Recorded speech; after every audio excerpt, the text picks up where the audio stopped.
and then go from there. Okay. Do we have to use the mic too? No. Okay. He's also the winner. Oh, I can't deviate, sorry. I'm Kate, this is Chris. Hi. We do a whole mix of practices and services in the health and wellness field. We each have our own modalities. We also teach and do a lot of things together. So it's funny, here we are up here together again. We often say, what is it? One brain, two bodies. I do the left brain things, he does the right brain things, and so together it works pretty well. I think, so, we want to say more about what we do? Go ahead. You can say, just a 30-second I've been doing massage for 25 years. Kate does breath work now. But yeah, we're doing less traveling and staying more time in Marquette areas. Yeah. And Chris and I, so we teach quite a bit of massage. Myself also dance and yoga and other things. Used to be a veterinarian and shifted out of that into other things. And one of the things we want to be traveling less. Like Chris said, we typically travel all over the country teaching continuing education classes. But we'd like to stay more in Marquette, so we are putting together a wellness, like a collaborative center here that we can incorporate a lot of different modalities. And I think one of the things when we talk about busting a myth is that we always run into people that just feel like, or that we see that are just living with aches and pains and limitations that, in our opinion, they don't need to be living with. And we just have this idea like, oh, well, I'm 40 now, I'm 50 now, I'm 60 now, so that just sort of explains why I'm feeling the way I am. And I'm not denying that, sure, things change year after year, but I think there's oftentimes we use the excuse of, oh, I'm just older. And I don't think that that's a valid excuse, and that there's actually quite a few options. And so we like to share, that there are options of feeling good, and aches and pains are optional, and not how it has to be. So we just, I just made a little list of like a few quick examples of this. And the first one we were thinking of, because we spent a lot of time in Thailand, is we see Thai people in their, 70s, 80s, and they're all on the ground squatting like this. Elders, right? Very few canes and walkers and things, but still very flexible because they don't have chairs. They don't use chairs for the most part. And so you stay squatting and flexible your whole life, and you do. So that's one example.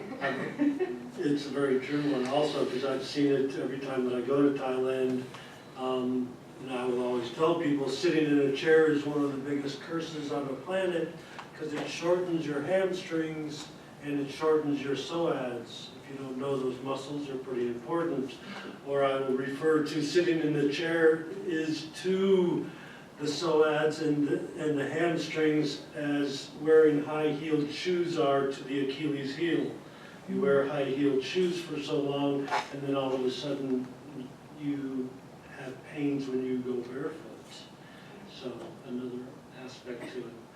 So yes, aches and pains are optional. I've watched many, every year I've gone and studied with a different teacher, and I would watch them work on people and see things changed very quickly in a very short period of time. The one gentleman that I worked with, we called his table the torture table. He was a Chinese man from China that then moved to Chiang Mai, Thailand. A woman walked up the stairs, took her about 20 minutes to get up 3 flights of stairs because she had to go sideways using the handrail. He basically went into her ankles and all the tendons and attachments and ligaments for about 20 minutes, 25 minutes, made her scream and cry, and then she walked down the stairs for the first time in 2 years. So things like that. My own experience from having done a lot of destruction to my own body, doing construction work for many years down in the Chicago area. And then meeting this Chinese guy, I got 6 sessions from him. The first 3 were very painful. The 4th, 5th, and 6th one, he could do pretty much anything to my body. I asked him for a 7th session, he said no. I said, what do you mean no? He said, I'm tired of working on you, work on yourself. So he's all about getting into the body and actually hitting, and they will teach that with Tai Chi, Qigong, different martial arts, where you're actually hitting down the different meridian lines, keeping those lines open. The other theory behind it is that they're actually hitting the Qi from their muscles into the bones, making the bones much stronger, at the same time supplifying the muscles, giving you a more range of motion and a lighter feeling in your body. Many people walk around feeling very heavy day in and day out. Can I give just a couple more examples Please. on that note too? So I was just thinking, Chris mentioned the self-massage work, and that's a lot of what we teach also is self-massage with various, you want to bring out our, rollers and sticks and balls, and lacrosse balls, softballs, tennis balls. So we were teaching a class, and it was a big class, 100 people or something in the big class we were doing. And afterwards, I'm answering questions, Chris is answering questions, and I see Chris working on a man who's in his 60s, I'd say. Yeah. So he, had what he would call, or the doctors call, the frozen shoulder, and couldn't lift his arm much more than probably this at all. Had been in physical therapy for a few years, trying to work it out. And so I see them working, and I'm still answering questions and packing things up, and you probably worked on him 15 minutes? 15 minutes, I'm still packing my things up. I turn around, and he and his wife are over there now bawling and crying, and I'm like, what's the deal, And he's crying because he's like got his arm over his head, for the first time in years. And so, and it was the realization that, he was at the point of like, okay, I'm stuck with this. This is the way it is, and I just have to, have painkillers and what have you. And that I think there's just so many instances where you actually have options, and we're not stuck with what we think we've been told. And so, watching the clock here. I have this whole list of examples we didn't get to. Can I continue? So the little self-help, 4 minutes, yeah. One more nice example I'd like to give. Chris also does a lot of, both of us actually, abdominal massage.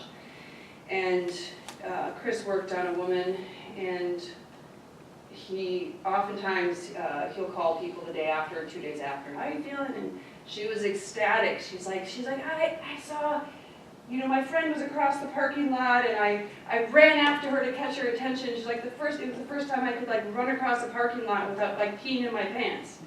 So she dealt with some forms of mild incontinence for a long time. She's like, wow. She's like, I don't dribble anymore. She was quite excited. So so things that people just think, this is just the way it is, and when I have to deal with, it's not the case. Women who deal with menstrual pain or terrible cramping every month, and it's really not necessary.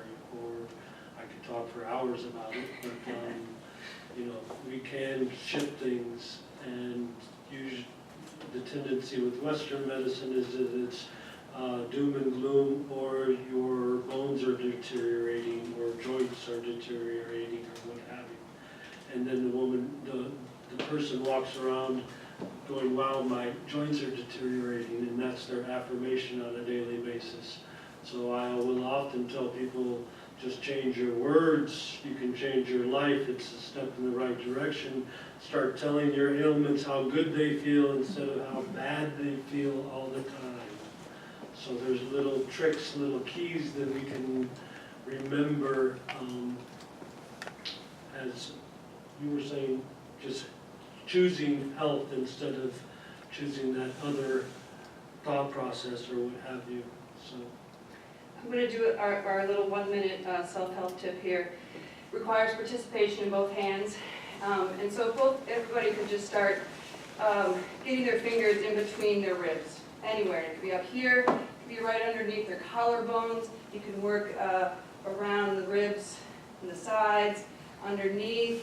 If you feel like, wow, I can't, some people might be so tender and you're like, takes your breath away. But if you're not feeling anything, you could even just take extra pressure, take one hand and get extra pressure in there.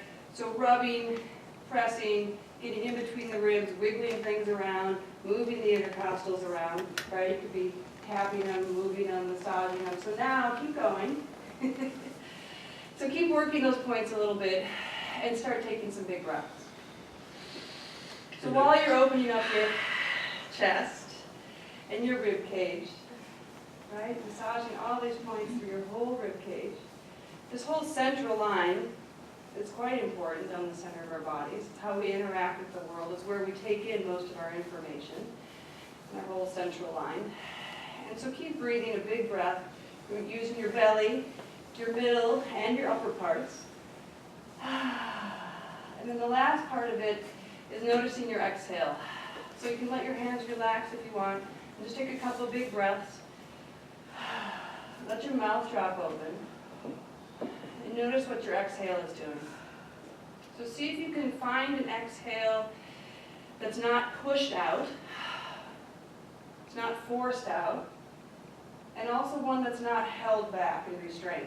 And so that's why I'm having you open your mouth a little bit, because a lot of us have noses that aren't completely open. So to get a fully unrestrained, unrestricted exhale, it might help to have an open mouth. So just taking a few big breaths where you actually can release everything on an exhale. Much of what ails us in our bodies are things we're still hanging on to that don't need to be hung on to, and that's the beauty of our exhale, is that you can let go of whatever you don't need anymore. So that's my self-help tip, paying attention to your exhale today. We always start this class out by, or Kate will start it out by saying, these are things that we should have been taught in grade school. So we find those tender places, we get into those tender places, and we move the energy. If things are tender, things are congested. If things are congested, the energy is not flowing fluidly through that area, and we're setting up home or camp for other things to reside. So keeping our bodies moving. Thanks, everybody. Thank you.